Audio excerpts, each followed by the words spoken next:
Hi all welcome to food for all. இன்றைக்கி நம்ம சேனலில் ரொம்பவே டேஸ்டியான கத்திரிக்காய் முருங்கைக்காய் சாம்பார் எப்படி வைக்கிறதுன்னு தான் பார்க்க போகிறோம். வாங்க பார்க்கலாம்.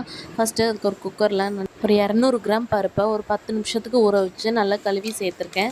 கூடவே ஒரு 4-5 பல் பூண்டு, ஒரு 1/4 ஸ்பூன் மஞ்சத்தூள், ஒரு 1/4 ஸ்பூன் பெருங்காயத்தூள் போட்டுட்டு இதை குக்கரை மூடி போட்டு ஒரு 3 விசில் மட்டும் விட்டு எடுத்துக்கலாம்.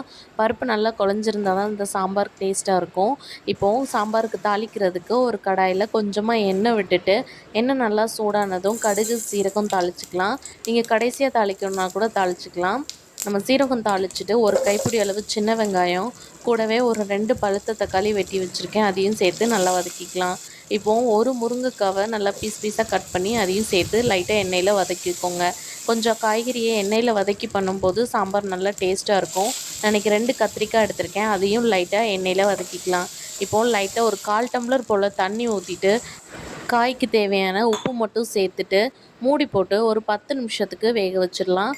முருங்கைக்காய் நல்லா வெந்த உடனே நம்ம மசிச்சு வச்சுருக்க பருப்பையும் சேர்த்துக்கலாம். இப்போது காய் நல்லா வெந்துருச்சு. நம்ம இதில் பருப்பு ஆல்ரெடி வேக வச்சு வச்சுருக்கோம்ல, அதையும் எடுத்து ஊற்றிக்கலாம். பருப்பு நல்லா குழஞ்சிருக்கணும், அப்போ தான் இந்த சாம்பாருக்கு டேஸ்ட்டாக இருக்கும்.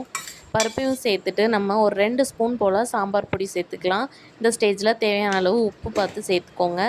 இப்போவும் புளி நான் ஒரு நெல்லிக்காய் சைஸ் புளியை கரைச்சி வச்சுருக்கேன், அதையும் சேர்த்துக்கலாம்.